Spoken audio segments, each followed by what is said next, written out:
warahmatullahi wabarakatuh. Alhamdulillah, alladzi hadana li hadza wa kunna linahtadiya lawla an hadana Allah. Asyhadu an la ilaha illallah wa la syarika lahu wa asyhadu anna Muhammadan abduhu wa rasuluhu la nabiyya ba'da. Alhamdulillah, bersyukur kepada Allah SWT. Allah berikan kita kesempatan untuk sama-sama menunaikan salat zuhur berjamaah. Dan salam kita curahkan, kita aturkan kepada diri kita Nabi Muhammad SAW, kepada para keluarga, para sahabat dan para umatnya, yang insyaallah senantiasa istiqomah menjalani sampai yaumil akhir nanti, dan kita pun semua termasuk dalamnya. Baik para jamaah sekalian, seperti biasa, insyaallah pada hari ini mengadakan kajian dengan tema Bani Israil dan Ziarah Al-Aqsa yang insyaallah akan disampaikan oleh Ustaz Ibnu Dwinanto. Dan sebelumnya kami informasikan kepada para jamaah agar merapatkan shaf ke depan untuk memberikan ruang kepada saudara-saudara kita yang ingin menunaikan salat zuhur berikutnya. Langsung saja saya persilakan kepada Ustaz Ibnu untuk menyampaikan materi pada siang hari ini, dan sama-sama kita mulai kajian kita dengan membaca basmalah. Bismillahirrahmanirrahim. Pada Ustaz Ibnu, para dokter syukur. Assalamualaikum warahmatullahi wabarakatuh.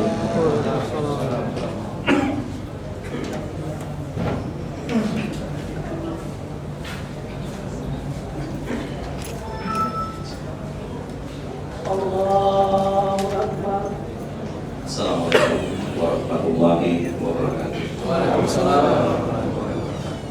Innalhamdulillah nahmaduhu wa nasta'inuhu wa nastaghfiruh wa na'udzu billahi min shururi anfusina wa min sayyiati a'malina. May yahdihillahu fala mudilla lahu wa may yudlil fala hadiya lahu. Asyhadu an la ilaha illallah wahdahu la syarika lahu wa asyhadu anna Muhammadan abduhu wa rasuluhu tafirun bihi wa tawfilan. Insyaallah taklim kita pada kesempatan zuhur kali ini selalu mendapatkan rahmat dan hidayah dari Allah Subhanahu wa taala. Dan pada kesempatan yang berbahagia ini, kami ingin menyajikan sebuah nenek-nenek, karena sebetulnya insyaallah hari ini Ustaz Febri tetapi beliau dan ini sudah direncanakan. Jadi alhamdulillah kami selaku keluarga besar dari PIQ ini alhamdulillah diberikan kesempatan kurang lebih sebulan yang lalu untuk mengunjungi Al-Aqsa. Masya Allah, ini adalah suatu tempat di mana Rasulullah sangat menganjurkan kita untuk mengunjungi masjid. Jadi jangan pergi kemana-mana dulu Mas, sebelum ke tiga masjid. Itu ajaran Rasulullah. Nah, mengapa kisah ini perlu kami sampaikan? Jadi ini nanti ada Bani Israil dan Al-Aqsa. Pertama, ini mengikuti dari sebuah surah, yaitu surah Yunus ayat 111. Di situ disebutkan laqad kana fi qisasihim ibratan lil ulil albab. Artinya, sungguh pada kisah-kisah mereka terdapat suatu pengajaran bagi orang-orang yang berakal. Jadi bapak-bapak kalau mau umroh, ini rahasia kita coba ya Pak. Kalau mau umroh, nggak usah banyak ngambil doa-doa, karena doa-doa itu nanti dibimbing oleh pembimbing. Yang perlu kita pelajari adalah kisah-kisah di balik tempat-tempat yang mau kita kunjungi. Kan biasanya kalau di umroh itu ada itinerary ya, kita mau itu kita cari. Misalnya Ka'bah saja. Ka'bah itu di Ka'bah itu ada Hajar Aswad. Bagaimana cerita tentang Rasulullah dengan sikap profesionalismenya memindahkan Hajar Aswad. Kemudian jalan sedikit 2 langkah, di situ ada Multazam. Bagaimana kisah kenapa Multazam itu menjadi tempat yang luar biasa, berdoanya dikabulkan di situ. Jalan sedikit ada pintu Ka'bah. Kenapa lokasi pintu Ka'bah itu tinggi? Padahal Rasulullah itu rekomendasinya pendek, tapi jadi tinggi. Itu ada kisahnya. Kemudian kita jalan sendiri ada makam Ibrahim. Makam Ibrahim itu kenapa sekarang kok jauh dari Ka'bah? Padahal dulu ada mepet di Ka'bah. Jalan lagi ada Hijri Ismail. Kenapa kita nggak boleh sholat di dalam Hijri Ismail? Kenapa sejarah Hijri Ismail? Karena sesungguhnya bentuk Ka'bah dulu itu bukan kotak gitu kan, tapi bentuk Ka'bah itu termasuk Hijri Ismail. menjadi kota sama sekali itu dengan hubungan dengan wahyu, tapi itu hubungannya dengan teknis, dengan engineering. Karena pada saat itu orang apa namanya Quraisy itu membuka Ka'bah, tetapi dia nggak punya dana. Mereka kaya Pak, tapi pada saat mereka disuruh membangun Ka'bah, perintahnya satu, pakai uang yang halal. Akhirnya mereka nggak dapat uang banyak. Jadilah Ka'bah itu kotak, kayak yang sekarang seperti ini. Padahal sebetulnya Hijri Ismail itu adalah termasuk bagian dari Ka'bah. Nah, makanya nggak boleh sholat di dalam Hijri Ismail, atau nggak boleh tawaf di dalam Hijri Ismail. Tetapi kalau kita mau sholat, kita nggak bisa masuk Ka'bah, karena yang bisa masuk Ka'bah itu kan presiden-presiden ya Pak ya. Pak Jokowi mana juga nggak bisa sih, malah selesai itu masa badai gitu sampai pulang mati. Nah, presiden-presiden raja-raja itu biasanya bisa masuk dan sholat di dalam Ka'bah. Tapi bagi kita nggak perlu masuk Ka'bah, tapi cukup sholat di Hijri Ismail. Kemudian masuk ada rukun Yamani. Rukun Yamani itu rukun yang menghadap ke Yaman, makanya disebut Yamani, dan itu ada sejarahnya. Itu yang lainnya. Banyak sekali cerita-cerita yang bisa itu baru di Ka'bah ya. Nah, belum nanti kita bagaimana kita masuk ke area-area lain misalnya. Banyak sekali. Kemudian setelah kita membaca, kita itu disuruh traveling, sama Allah itu disuruh traveling. Jangan hanya baca tapi nggak melakukan. Ya, jarkoni itu, wani ujarnen orang solakoni. Harus jalan.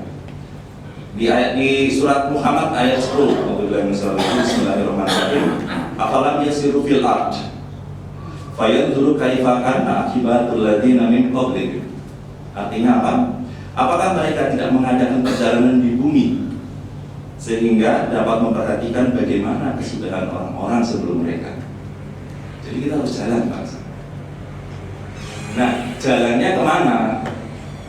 Jalannya kemana itu Rasulullah yang menjelaskan lebih lanjut, yaitu la tasudil rakholu illa salah satu masjid, kepada 3 masjid, Masjidil Haram, wal Masjidil Aqsa, wal Masjidil Aqsa. Janganlah kamu berberat hati untuk bepergian kecuali ke 3 masjid, yaitu Masjidil Haram, Masjidku, maksudnya, dan Masjidil Aqsa. Jadi kita kalau hidup itu jangan dulu ke California, ke Kalimantan, jalan-jalan ke Kuala Lumpur, ke Kalimantan, ke Kali mana lagi gitu. Yang di untuk Jakarta ini kali ada juga, apalagi ke situ ya. Nah, jadi rekomendasi dari Rasulullah itu ke 3 masjid. Rekomendasi itu ke 3 masjid. Nah, setelah kita memperhatikan masalah beberapa hal tadi, kita harus mengetahui siapa sih atau kenapa sih kok kita perlu untuk mempelajari atau untuk melihat Aqsa secara menyeluruh. Pertama, ada orang beranggapan bahwa ke Yerusalem itu sulit. Ini yang banyak menjadi alasan orang takut ke sana. Padahal sebenarnya enggak, Pak. Asal kita yang namanya saya itu aja nggak masalah Pak di sana, karena di sana memang itu banyak. Apalagi namanya Pak Ijo, Pak Ikem, apalagi Pak. Itu yang mereka nggak kenal itu aman itu Pak, lewat aja. Memang di sana ada sekitar 5 pos pemeriksaan. 5 pos pemeriksaan, mungkin itu ada tentaranya, ada yang meriksa polisinya, ada yang meriksa intelijennya, ada yang meriksa imigrasinya, banyak. Dalam satu gedung itu ada 5 pos. Tapi nggak terlalu lama juga di situ. Malah masih lama antri kita di Madinah untuk masuk ke kota Madinah. Itu lebih lama, 1,5 jam. Paling di situ 1,5 jam selesai. Jadi jangan khawatir, di situ tidak ada masalah. Ya. Artinya aman-aman saja. Kemudian yang dikatakan Yerusalem sebagai kota konflik, ternyata Pak, Yerusalem itu nggak gitu-gitu amat sebagai kota konflik. Itu mirip kayak Istana Merdeka, Pak. Istana Merdeka kita ini. Itu kadang-kadang kan ada demo ya Pak. Tapi ada demo yang menutup jalan, ada demo yang nggak menutup jalan. Nah pada saat demo itu menutup jalan, baru ditutup. Yang namanya Istana Merdeka, akses ke situ, Merdeka Utara ya, ditutup. Nah itu mirip kayak Yerusalem. Ketika ada demo, ketika ada baru ditutup. Dan frekuensinya tuh mirip kayak demo kita di sini Pak. Ya Pak, setiap hari ada, enggak setiap bulan juga ada, enggak. Jadi hanya sekali-sekali aja lah, mirip kayak kita di sini. Sehari setengah hari bisa diselesaikan, ya besoknya kita masuk bisa. Jadi sebenarnya tidak terlalu kompleks karena yang Yerusalem itu ada di timur, sedangkan konflik itu ada di barat. Gaza itu ada di barat. Jadi agak jauh sebenarnya. Kemudian Yerusalem sebagai kota Nasrani, kalau di sana ada bukit Golgota, elang-elang terus tempat disalibnya Nabi Isa gitu ya, informasinya. Di sana ada tengkorak dan sana. Nah, ternyata umat Kristen di sana itu hanya 2%. 60% itu Yahudi, 40%-an itu Muslim. Jadi bukan kota Nasrani. Sana lebih banyak Muslim. Muslim artinya di daerah sekitar kota tuanya itu lebih banyak Muslimnya. Ya. Kemudian hadir di sini, insya Allah kita akan memperhatikan bagaimana trik untuk kita bisa masuk sana. Karena tidak semua travel yang ada di Indonesia itu tahu triknya masuknya. Karena kalau seandainya kita salah triknya, itu urusan dengan tentara Israel itu udah nggak main-main. Mereka bisa mereject kita tanpa alasan, bisa ya. Kemarin saya sempat salah satu kebetulan ibu saya bersama ibu saya, itu salah masukin paspor, mestinya dikantongin dimasukin ke tas yang jalan itu lewat kontainer. Itu jadi masalah setengah jam, hanya seperti itu aja. Jadi hampir dikatakan kita harus tahu triknya bagaimana supaya bisa masuk dengan aman. Termasuk jangan pakai bahasa Inggris. Itu seolah-olah jangan pakai bahasa Inggris. Nggak bisa bahasa Inggris gitu ya. Itu lebih aman daripada kita bisa bahasa Inggris. Nah, kemudian ini juga untuk memotivasi. Oke. Nah, kalau kita melihat Yerusalem, berarti kita harus melihat dulu siapa penduduknya di sana. Tentu penduduknya yang paling besar adalah orang Yahudi. Ya. Di sana ada Bani Israel. Siapa sebenarnya Bani Israel itu? Jadi Israel itu adalah siapa Pak? Nabi Yakub alaihissalam. Israel itu sebenarnya Israel dari bahasa Ibrani. Israel itu artinya hamba. Il itu ilah, itu Tuhan. Jadi Yakub itu adalah hamba Tuhan. Karena apa namanya alim Pak ya, istilahnya di situ dia paling alim. Jadi disebut Israel. Anak-anaknya namanya Bani Israel, seperti Bani Adam, anak-anak Adam, Bani Israel. Siapa saja mereka? Banyak. Mereka Nabi Bani Israel ini adalah Bani yang paling banyak diturunkan Nabi, paling banyak menghina Nabi, paling banyak membunuh Nabi. Itulah Israel. Kita lihat baik. Ini adalah nabi-nabi turunan Bani Israel. Semuanya kecuali yang merah. Nah, yang merah itu bukan nabi. Semua yang ada di sini itu nabi. Mulai dari Ishak ya, sang anaknya Ibrahim. Nah, baru Yakub itu yang disebut Israel, baru luas. Sebenarnya banyak Pak namanya di sini. Ada kurang lebih 12 atau 15 anaknya Yakub itu. Tapi yang paling top ini 5 ini. Lawi itu akan menurunkan Musa, penerima Taurat, yaitu paling top. Kemudian Yahuza ada yang bilang Yahuza, ada yang bilang Yehuza, ada yang bilang Yehuda. Itu akan menurunkan Daud, Sulaiman, Zakaria sampai Ishak. Ishak sebagai nabi terakhir dari Bani Israel. Musa adalah nabi pertama. Yakub adalah nabi pertama, menurunkan Lawi menurunkan Musa mendapatkan Taurat. Kemudian Bunyamin dan Yusuf itu menurunkan Yusabinun, nanti akan kita bahas, dan Ilyas. Ada beberapa nabi yang mungkin bapak-bapak jarang mendengar, antara lain Nabi Armia. Nabi Armia ini kita belum, tapi di dalam kisah Sul Anbiya Ibnu Katsir itu masuk. Ada yang disebut sebagai Nabi Armia. Pada saat zaman Nabi Armia inilah Raja Buktanazar atau Nebukadnezar itu membakar semua Taurat, habis pada saat zamannya Armia ini. Termasuk beliau ditahan, ya, ditahan oleh. Kemudian ada juga di sini yang asing mungkin Nabi Samuel, anaknya Asir. Di atas ini ada Nabi Samuel. Nabi Samuel itu adalah nabi yang mencari Talut. Talut itu seperti tertiang, bilangnya ada apa? mengangkat Talut sebagai raja. Ini nanti akan jelas. Kemudian berikutnya ada Nabi Sya'ya. Nabi Sya'ya ini adalah nabi yang pertama mengabarkan tentang kedatangan Isa dan Nabi Muhammad SAW. Kemudian ada lagi Nabi Uzair. Nabi Uzair itu adalah nabi yang dianggap anak Tuhan oleh Yahudi. Jadi Isa punya anak Tuhan, Yahudi punya anak Tuhan. Kenapa Uzair itu biasa disebut anak Tuhan? Karena pada saat Taurat itu habis dibakar, habis semua nggak ada Taurat. Uzair ini diminta oleh orang Yahudi untuk menulis Taurat kembali, mereplika Taurat itu kembali. Uzair meminta kepada Allah, ya Allah, mudahkanlah saya untuk menulis Taurat. Nah, Allah memudahkan Uzair untuk menulis Taurat, ditulis lagi. Begitu selesai ditulis, namanya umat Yahudi, Pak, langsung mereka bilang, ya, engkau adalah sesungguhnya adalah anak Tuhan. Kenapa? Karena Musa saja tidak bisa menulis Taurat. Dia menerima lempengan-lempengan Taurat, tapi engkau bisa menulis Taurat. Berarti engkau ini lebih hebat daripada Musa. Ini Yahudi, Pak. Nanti kita akan bahas lebih lanjut. Selain ini kita sudah tahu ya, asal kata Yahudi itu dari turunan Yehuda tadi. Turunan Yehuda itu Yahudi. Ya. Kemudian di sana ada Nasrani. Nasrani itu asal kata dari Nasoro. Nasoro itu Ansor. Ansornya Nabi Muhammad itu suku Khosrat dan Aus. Itu Nasorohnya Nabi Muhammad istilahnya. Ansornya Nabi Muhammad. Kalau Ansornya Nabi Isa yaitu 12 kabar ini. Makanya disebut sebagai Ansor, Nasoro, Nasrani. Ada yang mengatakan ini dari Nazaret.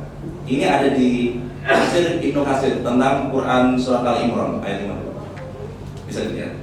Lengkap. Nah,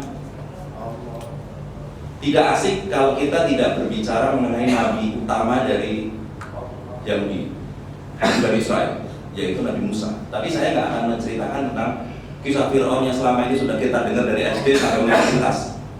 Tapi ada beberapa hal yang mau kita tekankan di sini. Saya pakai blok diagram aja biar gampang, pakai blok diagram. Kalau PNI susah nanti blok diagram aja.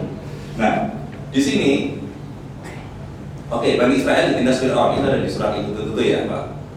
Kemudian yang kedua, Bani Israel keluar dari Mesir bersama dengan Musa dengan membelah laut. Itu ada di surat itu ya. Nah, kemudian ini yang menarik. Setelah lewat dari Laut Merah itu, barulah Taurat itu turun. Berarti kesimpulannya ada pertanyaan. Taurat itu turun di mana? Sekarang bilang memang Tur Sina. Tapi Tur Sina itu di mana? Apakah di sebenarnya Sina Mesir ataukah di Jazirah Arab? Jadi sebagai ini. Yang dikenal sebagai Sinai sekarang itu ada di ini, Pak, yang namanya Sinai. Ini wilayah Mesir. Kemudian ini nyebrang nih, Nabi Musa nyebrang. Nah, di situ beliau mendapatkan Taurat ceritanya dari Quran tadi, dari Al-Baqarah tadi. Berarti pertanyaannya, yang disebut sebagai Gunung Sinai atau Tur Sinai itu ada di Jazirah Arab atau di Mesir? Sekarang orang banyak menganggap Sinai itu ya Gunung Sinai itu. Maka di sana ada katedral, apa namanya? Ada katedral mereka mendirikan beberapa katedral Santa Catarina kalau salah. Tapi sebetulnya dari banyak riwayat yang kuat itu sebetulnya ada di Jazirah Arab menerima Taurat. Karena apa? Nggak mungkin pada saat, ya artinya juga nggak mungkin, tapi tidak ada cerita bahwa pada saat Taurat mau turun, Isa pun nyebrang laut tadi, kan nggak ada cerita itu kan? Berarti beliau itu berada di Jazirah Arab untuk menerima Taurat. Jadi ini untuk refleksinya. Yang kedua pertanyaannya, loh, kalau begitu berarti Fir'aun tidak pernah melihat Taurat dong? Ya Pak? Berarti Fir'aun itu nggak pernah lihat Taurat? Iya benar.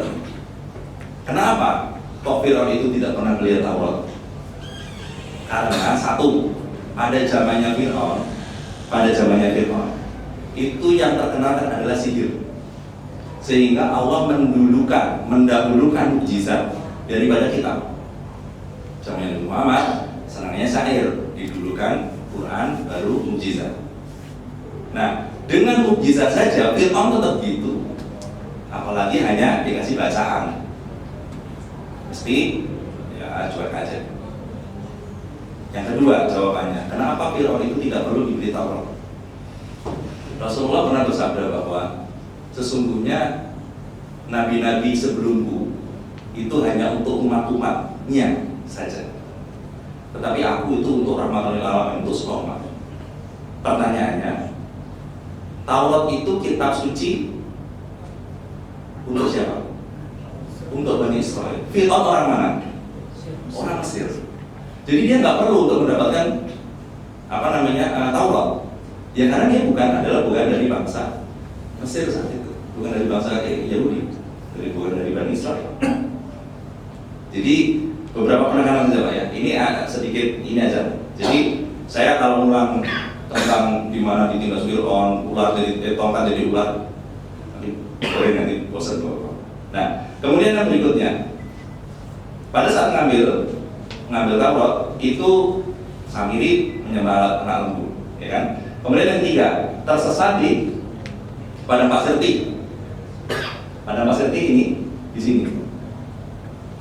Karena di situ ada Wadi Musa, Petra dan kuburan Harun. Insya Allah kalau Bapak jalan ke Aqsa, ikut tur yang ke Aqsa itu akan dilewatkan sini Pak. Wadi Musa, Petra, kalau kuburan Harun enggak, karena dia tinggi sekali. Itu ada sekitar 3 jam masih naik. Tapi kelihatan dari bawah. Jadi nanti akan bisa melihat di situ. Jadi itu ada di Pasar Ti. Itu 40 tahun muter-muter di situ. Dan Musa alaihissalam tidak pernah melihat yang namanya Yerusalem. Sekarang kalau kita lihat, kalau tujuan Nabi Musa itu dari Mesir ke Yerusalem, tadi kan mestinya dari piramid ini langsung ke atas kan ketemu kan. Tapi ditakdirkan turun dulu Pak. Karena apa? Ada bahan garapan Fir'aun yang harus ditenggelamkan gitu. Turun dulu kan. Baru naik lagi. Nah pada saat naik tersesat 40 tahun. Karena apa? Karena umat-umatnya yang nakal-nakal tadi Pak. Udah dikasih mukjizat, payungnya atap, dikasih mana salwam, dikasih 12 mata air, masih ada disesatkan. Akhirnya Harun dan Musa meninggal di padang ini tanpa pernah melihat Yerusalem pada saat setelah mendapat Taurat. Nah, yang ke Yerusalem adalah Yusha bin Nun tadi yang masih keturunannya Nabi Yusuf. Yusha bin Nun itu murid Nabi Musa yang pada saat ikut Musa ketemu Khidir itu beliau ikut yang bawa ikan itu. Udah tahu semua ya. Itu Yusha bin Nun dan dia adalah satu-satunya orang yang bisa menghentikan matahari. Karena pada saat perang itu merebut Baitul Maqdis, ya, beliau sampai ke Baitul Maqdis, sampai ke Yerusalem, beliau perang. Nah pada saat perang itu hari Jumat sore, wah ini mau terbenam ini matahari ini kan, mau terbenam. Memohon kepada Allah agar tolong jangan dibenamkan dulu matahari. Kenapa? Karena besoknya tuh Sabat, hari dimana yang namanya jangankan perang ya, dagang aja nggak boleh.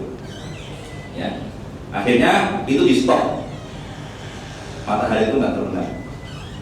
Oke, nah ini adalah lokasi dari perjalanan.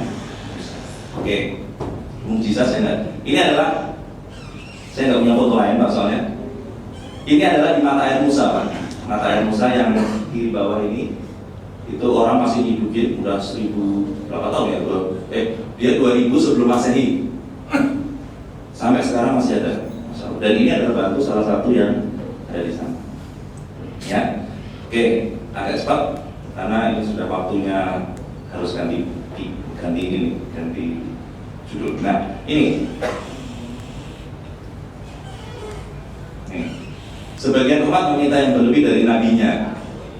Coba kita lihat, kita bandingkan umat Nabi Musa, Isa, Muhammad. Nabi Musa, mereka minta umatnya di kolom kedua diturunkan makanan dari langit. Ini kenapa Allah ini banget ya. Nah, sikap umat setelah mendapat mukjizat apa? Hai Musa, kami tidak bisa sabar dengan satu macam makanan saja. Sudah dikasih masih minta yang lain. Nah itu disesatkan di barang kita tadi. Nabi Isa minta agar diturunkan makanan dari langit. Umatnya juga minta 7 ikan besar dan 7 roti besar. Begitu dikasih apa yang disebutkan umatnya, kami tidak akan makan sebelum engkau makan, takut diracun. Bayangin sama nabinya itu, Pak. Ini gara-gara mereka berpuasa 30 hari kayak Ramadan gitu. Minta lebarannya tuh, makanya sekarang kalau lebaran lebay itu hati-hati. Dulu pernah kayak gitu juga sama ya. Kemudian zaman Nabi Muhammad, umat pada saat itu hanya minta diturunkan hujan agar mereka bisa minum.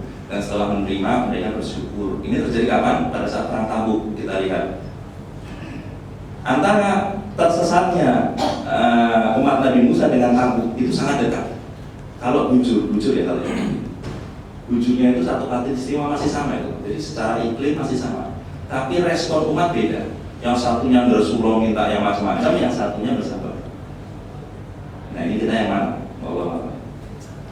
Cek masing-masing. Nah, kita bersyukur dengan Quran yang kita terima sekarang. Kenapa? Kita bandingkan antara Taurat dan Quran. Ya, ini ayat referensi yang tengah itu kita. Kalau dulu untuk tobat itu orang harus bunuh diri, itu peristiwa Samiri. Kalau sekarang dihapus. Di Islam tidak ada. Tobat nggak perlu bunuh diri, Pak. Ya. Yang kedua, kalau dia membunuh, hanya satu option, bunuh, ya dibunuh. Ya Pak ya. Kalau sekarang dua option, Islam itu dua option, bunuh atau dimaafkan sambil bayar dia. Lebih wise. Yang ketiga, kisos itu untuk kejahatan yang disengaja maupun tidak. Misalnya, bapak-bapak kalau di apa ini ya? Oh bapak ya, ibu-ibu ya, remaja putri gitu ya, mau diperkosa terus dia membunuh, itu di Taurat itu harus dibunuh karena dia sudah membunuh. Tapi di dalam Islam tidak. Kisos itu hanya untuk kejahatan yang disengaja saja. Beda. Kemudian yang berikutnya, memotong anggota tubuh yang melakukan kesalahannya. Jadi misalnya kalau melakukan pelecehan atau apa tangan itu langsung dipotong, jebret. Kalau dalam Islam tidak, kecuali untuk mencuri. Itu pun ada nilai tertentu, Pak. Nggak cuma nyuri pensil terus dipotong, enggak. Ada nilai tertentu. Silahkan nanti kalau pas pembahasan tadi bisa dilihat berapa nilai itu di kursi rupiah. Kemudian membuang atau menggunting yang kena najis. Jadi kalau dicium sama apa anjing gitu, itu harus digunting ya, dicium. Kalau Islam enggak, bisa dicuci dengan cara-cara yang sudah disepakati. Semua hewan yang berkuku, tawon itu haram, tetapi kita enggak. Lemak sapi dan domba haram, kita enggak. Kemudian tidak boleh mencari nafkah di hari Sabat, di hari besarnya, tetapi kita boleh nyari nafkah malah disuruh bertebaran malam di muka bumi. Nah, terkait dengan Al-An'am 14546 yang mengatakan lemak sapi dan domba itu haram. Bapak-bapak pernah makan steak? Ya, steak. Bukan steak PS, steak daging. Nah, steak daging itu yang terkenal dua. Apa itu, Pak? Sirloin dan tenderloin. Ya, itu yang paling terkenal. Tenderloin itu mahal biasanya. Karena apa? Dia tidak ada dagingnya, tidak ada lemak. Sirloin itu ada lemaknya. Sirloin itu ada lemaknya. Sekarang pertanyaannya, siapa sih dulu yang asal muasal kok bikin sirloin? Itu sudah ada, Pak, di Quran. Ini gara-gara Yahudi diharamkan 146 kami haramkan kepada mereka Yahudi lemak sapi dan domba kecuali yang melekat di punggungnya. Itu sirloin. Karena Yahudi tidak bisa makan lemak di luar itu, maka dia ambillah yang bagian sirloin saja. Sampai sekarang yang paling ngetop sirloin, tenderloin. Padahal yang lainnya juga enak juga dibikin. Cuma yang terkenal itu. Ini Yahudi. Jadi Yahudi tidak boleh makan lemak selain sirloin. Itu kenapa ada sirloin. Nah, oke, kita masuk ke Al-Aqsa. Ini larangan untuk bersusah payah, ya. Kelebihannya ini adalah masjid kedua di muka bumi, sholat di asal 250 kali dari sholat di masjid lain. Larangan untuk sampai bepergian kecuali ke 3 masjid. Kemudian ini termasuk 4 masjid yang tidak dimasuki Dajjal. Ini ada surat Ahmad, selain Masjidil Haram, Nabawi, dan Masjid At-Tur. Ya, ini. Nah, mengapa Baitul Maqdis ini menjadi tempat suci 3 agama? Untuk Nasrani, ini tempat diarak dan disalibkan Nabi Isa alaihissalam. Yang kedua, tempat kelak Isa akan kembali. Bagi Yahudi, ini adalah tempat di mana Daud mendirikan kerajaan Yahudi pertama. Ingat tadi, Yahudi adalah anak dari Yehuda. Dialah yang mendirikan kerajaan Yahudi pertama. Ya. Kemudian yang kedua, tempat bait suci yang dibangun oleh Nabi Sulaiman, anaknya Daud alaihissalam. Bagi Islam, ini penting karena pertama ini kiblat pertama, Mi'rajnya Rasulullah, dan tempat Al-Aqsa dengan banyak sekali keistimewaan nanti. Lain waktu lagi selesai. Ini adalah yang paling gampang lihatnya ini. Ini Masjid Al-Aqsa. Belakangnya adalah Baqarah, tempat landingnya Rasulullah ketika Isra Mi'raj.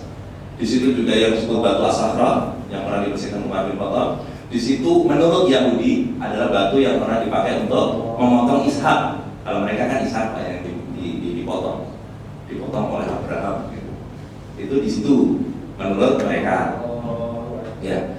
Nah, kalau kita ya enggak, itu hanya untuk Isra Mi'raj saja. Nah, tembok ratapan itu sebenarnya hanya temboknya si Masjidil Aqsa. Di sebelahnya itu temboknya Masjidil Aqsa. Kemarin saya tempat mau ke situ, tapi ditutup, saya lupa itu hari Sabtu karena saya kemarin ke sana sampai hari Jumat, kita ngejar Jumatan di sana. Pas hari Sabtu kita mau jalan nggak boleh.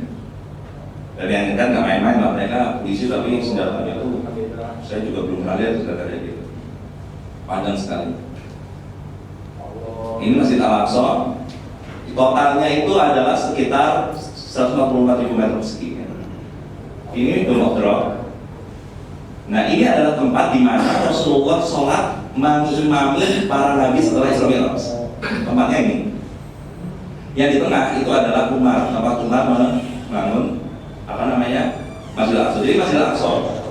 Sekarang mungkin Bapak tanya, Masjidil Aqsa itu banyak dulunya sebagai kiblat, ya kan? Tapi kenapa Masjidil Aqsa ini sekarang sudah menghadap ke Ka'bah? Jadi Bapak-bapak, yang disebut sebagai Al-Aqsa Al-Mubarak itu bukan saja Masjidil Aqsa, tetapi seluruh tembok yang ada di dalam sini itu adalah Al-Aqsa Al-Mubarak. Yang di dalam tembok tadi itu adalah Al-Aqsa Al-Mubarak ini semua. Semua menghadap ke sini. Semua menghadap ke sini. Jadi ibaratnya Batu As-Sakhra itu sebagai Ka'bah begitu. Tembok ini sebagai Masjidil Haram. Kayak gitu. Jadi sekarang sebetulnya kita menghadapnya ke situ. Masjidil Aqsa itu baru dibangun oleh Umar bin Khattab. Masjid yang sekarang ya, Masjid Aqsa yang ini. Yang ini baru dibangun setelah Umar bin Khattab. Nah, ini adalah salah satu tempat di mana Rasulullah pernah mengimami para nabi di Masjidil Aqsa. Ya, ini ada di Tafsir Al-Isra ayat 1. Nih. Tembok ratapan itu adalah penting bagi Yahudi. Kenapa? Ini tembok ratapan di sebelah sini, Pak. Karena itu adalah representasi dari Tuhan. Tembok ratapan itu representasi dari Tuhan. Sehingga di situ dianggap kalau kita curhat ke tembok itu ya curhat ke Tuhan. Ya. Nah, ini adalah ketika kita berdiri di Gunung Zaitun. Jadi Gunung Zaitun itu ini Masjidil Aqsa ya, Pak. Masjidil Aqsa. Masjidil Aqsa ini. Yang di sebelahnya sana adalah Masjid Quba Masjid Dome of the Rock. Nah, kita berada di Olive Mountain atau yang disebut Gunung Zaitun. Yang disebut Gunung Muria tadi adalah di sana. Yang Masjidil Aqsa itu Gunung Muria. Ini adalah konon katanya menjadi pemandangan terindah di dunia. Karena dengan melihat ke sini kita bisa melihat 3 peradaban agama dunia, agama Ibrahim. Ya, Yahudi ada, Muslimnya ada, Kristennya ada. Nah, menurut kepercayaan Yahudi, Jadi gini, Yahudi itu sebetulnya tidak percaya sama Nasrani. Karena apa? Karena Yahudi belum mempercayai bahwa Isa itu sudah turun. Isa itu turunnya nanti ketika mau kiamat. Nah, kalau Kristen kan tidak percaya dengan adanya Nabi Muhammad. Kalau Yahudi tidak percaya Isa itu sudah turun. Ia mau turun tapi nanti setelah mau kiamat. Nah, berdasarkan kepercayaan Yahudi, Nabi Isa itu akan turun di sini, Pak, di Bukit Mulia sini. Lalu dia nyebrang ke sana, Pak. Nah, seberangan itulah yang disebut sebagai Siratal Mustaqim. Ada mereka Yahudi Siratal Mustaqim. Jadi dari bukit sini ke bukit sana. Di sebelah sana yang saya tunjukin kecil itu ada disebut Golden Gate. Golden Gate itu sekarang ini ditutup, Pak, kayak semen. Kenapa? Karena di Golden Gate ini akan dibuka ketika nanti Mesias, istilahnya Mesias atau Nabi Isa alaihissalam masuk. Jadi ini pintu yang hanya dipergunakan untuk Nabi Isa masuk ke dalam Masjidil Haram, Masjid Aqsa. Jadi ada Siratal Mustaqim. Nah, yang di bundar atas sana itu orang Kristen, karena di sana ada kepalanya Yesus di situ di atas. Nah, yang di bawah ini apa ini, Pak? Ada kotak-kotaknya. Kotak-kotak ini itu adalah kuburan. Kuburan ini harganya 6,5 M satu kuburan. Kuburan siapa ini? Ini adalah kuburan orang-orang Yahudi. Kenapa mereka ada di sini? Untuk mempermudah, mempercepat mereka melalui Siratal Mustaqim. Itu betul ya? 500, pokoknya 6,5 miliar apa? 6,5 miliar satu. Ini di atasnya ada batu-batu, kalau Bapak lihat, itu gantinya kembang. Karena orang mati di sana tidak boleh taruh sesuatu yang hidup di atasnya, dia taruh batu. Jadi kalau nyekar pakai batu. Nah, ini adalah gunung Nur. Di gunung ini pula, Pak, di belakang kita persis itu ada makam Salman Al Farisi, orang yang sangat terkenal yang merancang perang Khandaq bersama Rasulullah, dan yang mengatakan bahwa tidak layak sebenarnya seorang muslim apabila dalam satu harinya dia tidak menyebarkan ilmu atau tidak mendapatkan ilmu. Dan beliau nanti akan menjadi pemimpin para intelektual. Jadi engineer semua itu ada di belakang dia nanti sampai ketemu. Itu insya Allah. Ya, Salman Al Farisi ada di gunung ini juga meninggalnya. Ya. Nah, ada satu hal yang ingin sebenarnya saya, ada satu message terakhir. Saya kemarin ke sana, terus terang ini nggak ada hubungan dengan dia atau apa. Saya hanya ingin memotivasi saudara-saudara saya juga, diri pribadi saya dan keluarga saya. Saya ke sana bersama ibu saya. Semangat sekali ibu saya. Kadang-kadang terharu. Usia ibu saya itu 67 tahun. Ada di sini yang 67 tahun ya, Pak? Gak ada kayaknya. 67 tahun seorang wanita, Pak, bayangkan. Kemudian ibu saya itu lututnya itu sudah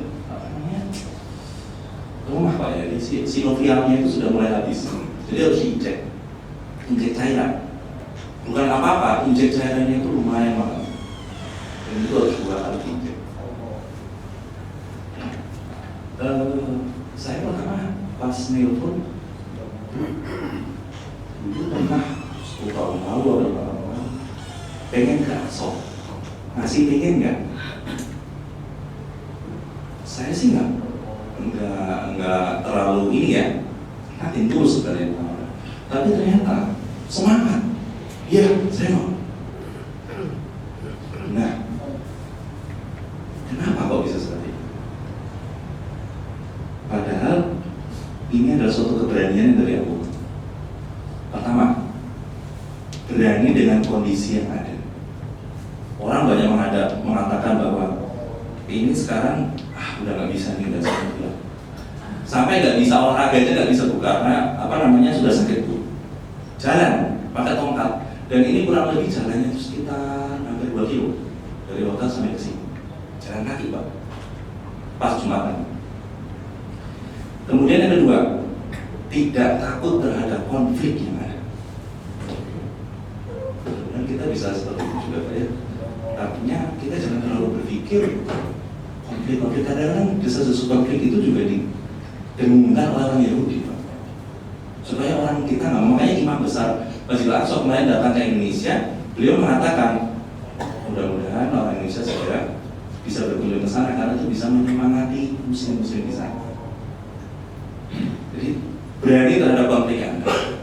Karena Rasul menyuruh begitu loh Pak. Ini suruhan Rasul.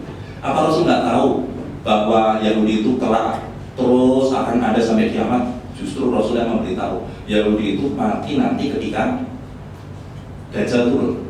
Tapi kok tetap ada perintah jangan lakukan perjalanan kecuali ketika masih dulu. Berarti itu perintah Cina di zaman sekarang. Kita mesti harus berani. Ya waktu saya DP itu saya pas Isra Mi'raj itu Pak. Jadi saya bilang itu saya.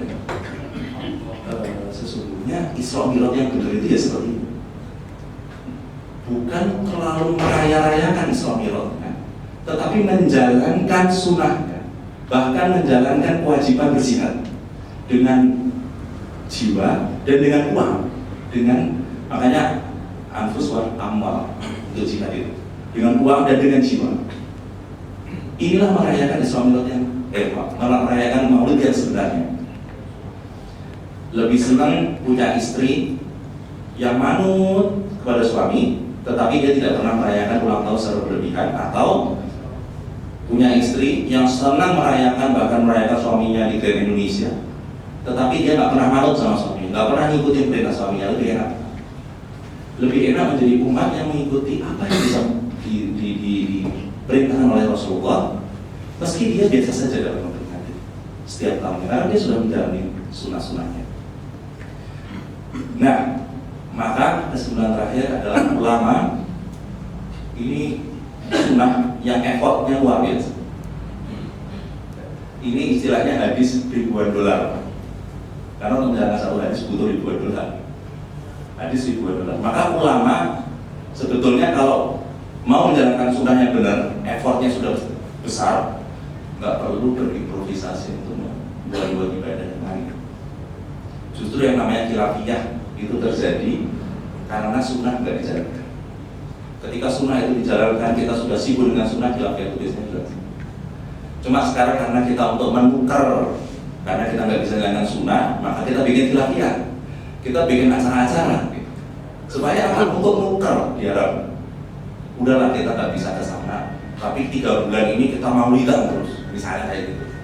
Ini kan artinya sesuatu yang ingin menggantikan sesuatu kayak Yahudi tadi kan, sudah dapat mukjizat banyak, ingin minta makanan yang sepele, biji gandum, padahal udah dapat sawah mana yang dari surga gitu. Seperti itu. Nah, maka bapak dan ibu-ibu, mudah-mudahan kita semua dari sini selesai. Jadi tahun 2012 sebenarnya ditutup full, tidak ada yang ke Yerusalem. Tahun 2016 itu dibuka. Walaupun kemarin setelah Oki ditutup, makanya Menlu nggak bisa masuk. Tapi insya Allah nanti 2017, 2018 bisa. Ya Pak, segera cari kalau bisa. Jadi kalau bisa nggak usah, kalau umroh Pak sekali aja dijadikannya, biayanya lebih murah daripada sekarang ke Mekah Madinah, besok ke Aqsa, tapi juga ke Mekah Madinah Aqsa Pak. Nggak ada yang langsung ke Aqsa. Lebih baik langsung aja Mekah Madinah Aqsa. Itu trik aja sih. Kalau mau lebih murah, ya. Mungkin ini saja yang bisa kami sampaikan. Mudah-mudahan ini bisa sedikit menjadi penyemangat bagi kita semua, baik yang muda yang tua, mumpung masih muda, mumpung jembar kalangannya, mumpung padan rodulannya kalau saya coba hilir-hilir gitu ya Pak. Mumpung kita masih muda, mumpung tenaga masih kuat, kesempatan masih oke, tanda tangan masih laku, jalan. Jadi, ngatain nih Pak. Matur nuwun menawi wonten dono tukang sarus itu ingkang kirang nuju rono dalem ngapungi samudra kang sami. Mugi-mugi sedaya kalapatan saged kapan ing bumi Pangapura. Yang orang Semarang tetap Pak. Makasih ya Pak. Assalamualaikum warahmatullahi wabarakatuh.